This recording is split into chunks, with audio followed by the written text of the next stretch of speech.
வணக்கம். நம்ம இன்னைக்கு இந்த வீடியோவில் என்ன தெரிஞ்சுக்க போறோம்னா, ஆர்ஓ மெம்பரேன் ப்ராப்ளம் வந்துச்சுனாக்கா நம்ம எப்படி கண்டுபிடிக்கிறது அப்படின்றத பற்றி தான் நம்ம இந்த வீடியோவில் பார்க்க போகிறோம். நார்மலாக வந்து பார்த்தீங்கன்னாக்கா ஆர்ஓவில் நம்மளுக்கு ஃபில்ட்ரு எது பிளாக் ஆனாலும், எந்த ஃபில்ட்ரு பிளாக் ஆனாலும் வந்து நம்மளுக்கு அந்த ட்ரிங்கிங் வாட்டர் ஃப்ளோ வந்து கம்மியாகிடும். ப்ராப்ளம் வந்திருக்குன்றதுனா எப்படி வச்சு கண்டுபிடிச்சதுன்னா, வேஸ்ட் வாட்டர் ரொம்ப அதிகமாக போகும். வேஸ்ட் வாட்டர் ஃபோர்ஸ் நான் சொல்கிறது, வேஸ்ட் வாட்டர் ஃப்ளோ ரேட் வந்து பார்த்தீங்கன்னாக்கா வேரியேஷன் வேறு. அதே மாதிரி வந்து பார்த்தீங்கன்னா வேஸ்ட் வாட்டர் ஸ்பீடுன்றது வந்து பார்த்தீங்கன்னா ஸ்பீடு நல்லா ப்ரெஷராக போகும் வேஸ்ட் வாட்டர். ஆனால் ட்ரிங்கிங் வாட்டர் ட்ராப்பாக வரும். இதை வச்சு நம்ம கண்டிப்பாக ஆர்ஓ மெம்பரேன் தான் ப்ராப்ளம் ஆயிருக்குன்றது வந்து ஈஸியாக தெரிஞ்சுக்கலாங்க. இப்போ வந்து பார்த்தீங்கன்னாக்கா நார்மலாக வேஸ்ட் வாட்டர் குவான்டிட்டி வைஸில் வந்து பார்க்கும்போது வேஸ்ட் வாட்டர் நிறைய போயிட்டு இருக்கும். ஆனால் வந்து ட்ரிங்கிங் வாட்டர் வந்து கம்மியாக இறங்கிட்டு இருக்கும். அது வேற.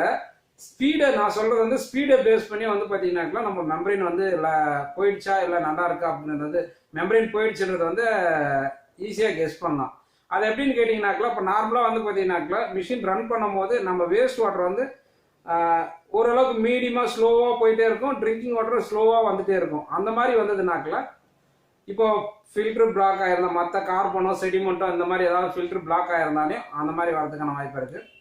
நெக்ஸ்ட் வந்து பார்த்தீங்கன்னாக்கா பம்பு ப்ரெஷர் இல்லைனாலையும் அந்த மாதிரி வரதுக்கான வாய்ப்பு இருக்குது. இன்னொன்று வந்து பார்த்தீங்கன்னாக்கா நம்ம சோலினாய்டு வால்வு ப்ராப்ளம் இருந்தாலும் அந்த மாதிரி ஸ்லோவாக வரதுக்கான வாய்ப்பு இருக்குது. இல்லை அடாப்டரில் வந்து லோ வோல்டேஜ் அந்த மாதிரி பவர் ஸ்லோவாக போனாலும் நம்ம மோட்டர் ப்ரெஷர் ஸ்லோவாக கொடுக்கும்போது வந்து பார்த்தீங்கன்னாக்கா வேஸ்ட் வாட்டரும் ஸ்லோவாக வரும், ட்ரிங்கிங் வாட்டரும் ஸ்லோ வரும். பட் வந்து ஆர்ஓ மெம்பரேனில் ப்ராப்ளம் வந்ததுனாக்கா வேஸ்ட் வாட்டர் நிறைய ஸ்பீடாக வரும், ஆனால் வந்து ட்ரிங்கிங் வாட்டரில் ட்ராப்பாக ஸ்லோவாக வரும். அந்த மாதிரி வந்ததுனாக்கா கண்டிப்பாக மெம்பரேன் தான் ப்ராப்ளம்ன்றது வந்து நம்ம ஈஸியாக ஐடென்டிஃபை பண்ணிக்கலாம். அதுக்கு ஒரு எக்ஸாம்பிள் இப்போ வந்து பார்த்தீங்கன்னாக்கா ஒரு மிஷினை பார்க்கலாம் வாங்க. முன்னாடி நம்ம சேனலுக்கு நீங்கள் இப்போ தான் புதுசாக வந்திருக்கீங்கன்னா மறக்காமல் நம்ம சேனலை வந்து சப்ஸ்கிரைப் பண்ணிக்கோங்க. அப்போ தான் நாங்கள் போடுற வீடியோ உங்களுக்கு வந்து நோட்டிஃபிகேஷனாக வரும். நீங்களும் ஆர்ஓ வாட்டர் பியூரிஃபையர் மிஷினை பற்றின நிறைய விஷயங்கள் நீங்களும் தெரிஞ்சுக்கலாம். வாங்க வீடியோக்குள்ளே போகலாம். இப்போ இந்த மாடலை பொறுத்தளவுக்கு வந்து பார்த்தீங்கன்னாக்கா டால்ஃபின் V-top டால்ஃபின் மாடல் தான். இப்போ இதனுடைய வேஸ்ட் வாட்டர் பாருங்கள், நல்லா ஸ்பீடு வருது. இந்த மாதிரி ஸ்பீடு வரணும். இந்த மாதிரி ஸ்பீடு வந்து ட்ரிங்கிங் வாட்டர் வந்து பார்த்தீங்கன்னாக்கா ரொம்ப ஸ்லோவாக ட்ராப்பாக வருது அப்படின்னாக்கா அது மெம்பரேன் ப்ராப்ளம்ன்றது வந்து நம்ம தெரிஞ்சுக்கலாம். இதில் வந்து நான் இப்போ தான் ஆன் பண்ணியிருக்கேன். அதனால் வந்து பார்த்தீங்கன்னாக்கா ஏன்னா ட்ராப்பாக வரும்போது நம்மளுக்கு ரொம்ப நேரம் ஆகும். அந்த கார்பன் ஃபில்டரில் போயிட்டு நம்மளுக்கு அந்த ட்ராப்பாக வாட்டர் கார்பன் ஃபில்டர் ஏறி போஸ்ட் கார்பன் ஏறி வரதுக்கு வந்து ரொம்ப நேரம் ஆகும். அதனால் குறைஞ்சது வந்து இந்த போஸ்ட் கார்பன் ஃபில் ஆகிட்டு வெளியே வர்றது ட்ராப்பாக வரதுனால குறைஞ்சது ஒரு 2 நிமிஷம் இல்லை 5 நிமிஷம் ஆகும். இப்போ இந்த வேஸ்ட் வாட்டர் வந்து பார்த்தீங்கன்னாக்கா நார்மலாக நல்ல ஸ்பீடில் வருது, ஆனால் ட்ரிங்கிங் வாட்டர் வந்து பார்த்தீங்கன்னாக்கா ஸ்லோவாக வருது, இல்லை ட்ராப்பாக வருது. இங்கே பாருங்கள், இப்போ வந்து பார்த்தீங்கன்னாக்கா ஸ்லோவாக ட்ராப்பாக வருது பார்த்தீங்கன்னா. ஆனால் வேஸ்ட் வாட்டர் நல்லா ஸ்பீடாக போகும்.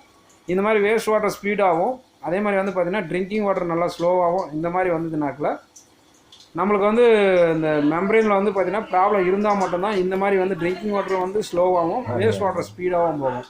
இல்லை மற்ற ஃபில்டரில் ப்ராப்ளம் இருந்தாக்கல வேஸ்ட் வாட்டரும் ஸ்லோவாக போகும், மெதுவாக போயிட்டுருக்கும், ரொம்ப நேரம் ஆகும். ரெண்டுமே வந்து ரொம்ப நேரம் போயிட்டே இருக்கும். ட்ரிங்கிங் வாட்டரும் ஸ்லோவாக ஏறும், வேஸ்ட் வாட்டரும் ஸ்லோவாக ஏறும். இது வந்து பார்த்திங்கனாக்கா இதை பேஸ் பண்ணி தான் நம்மளுக்கு வந்து மெம்பரேன் கரெக்டாக மெம்பரேன் தான் ப்ராப்ளம் இருக்குது அப்படின்றத வந்து ஈஸியாக நம்ம ஐடென்டிஃபை பண்ணிக்கலாம். ஏன்னா வந்து பார்த்திங்கனாக்கா மற்ற ஃபில்டர்லாம் ப்ராப்ளம் இருந்ததுனாக்கா நம்மளுக்கு வந்து வேஸ்ட் வாட்டரும் ஸ்லோவாக தான் போகும். ஆர்ஓ மெம்பரேன் ப்ராப்ளம் இருந்தால் மட்டும்தாக்கெல்லாம் நம்மளுக்கு வந்து ரெண்டுமே வந்து வேஸ்ட் வாட்டர் ஸ்பீடாகவும் ட்ரிங்கிங் வாட்டர் வந்து ஸ்லோவாகவும் வரும். இதை வச்சு நம்ம வந்து ஆர்ஓ மெம்பரேன் வந்து ப்ராப்ளம் இருக்குன்றதை வந்து ஈஸியாக நம்ம ஐடென்டிஃபை பண்ணிக்கலாம். இது ஒரு ஈஸியான மெத்தடு. நம்ம ஆர்ஓ மெம்பரேன் ப்ராப்ளம் இருக்குன்றதை வந்து கண்டுபிடிக்கிறதுக்கு இது ஒரு ஈஸியான மெத்தடு.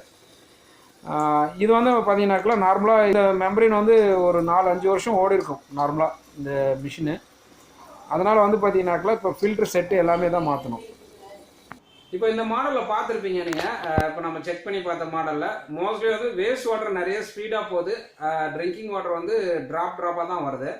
இது குறைஞ்சது வந்து பார்த்தீங்கன்னா ஒரு 4 வருஷம் ஓடி இருக்கும். அது ஃபில்ட்ரு எதுவுமே சேஞ்ச் பண்ணலை. கஸ்டமர் வந்து பார்த்தீங்கன்னாக்கா இப்போவும் வந்து பார்த்தீங்கன்னா அது சேஞ்ச் பண்ணுறதுக்கு அவ்வளோ வந்து இன்ட்ரெஸ்ட் இல்லை. ஏன்னா நிறைய பேர் வந்து பார்த்தீங்கன்னாக்கா மிஷின் போட்டாக்கல ரொம்ப நாள் அப்படியே ஓட்டிகிட்டு இருக்கலாம் அப்படின்ற மாதிரி தான், அந்த மாதிரி தாட்டில் தான் நிறைய பேர் இருக்காங்க.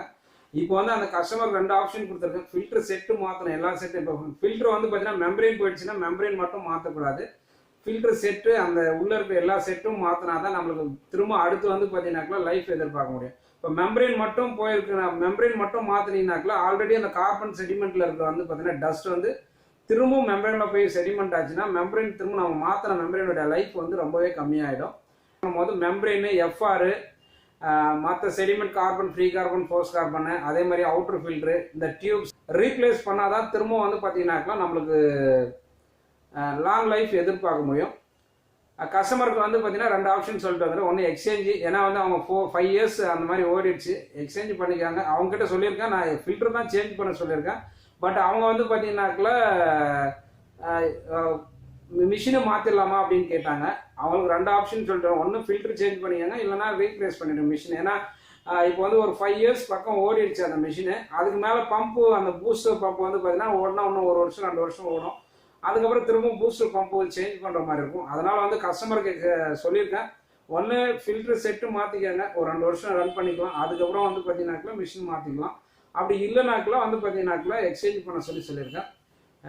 கஸ்டமர் என்ன பண்ணுறாங்கன்னு பார்க்கலாம். Okay, thank you. இந்த வீடியோ பிடிச்சிருந்தா மறக்காமல் நம்ம சேனலை சப்ஸ்கிரைப் பண்ணுங்கள், லைக் பண்ணுங்கள், ஷேர் பண்ணுங்கள், கமெண்ட் பண்ணுங்கள். நன்றி, வணக்கம்.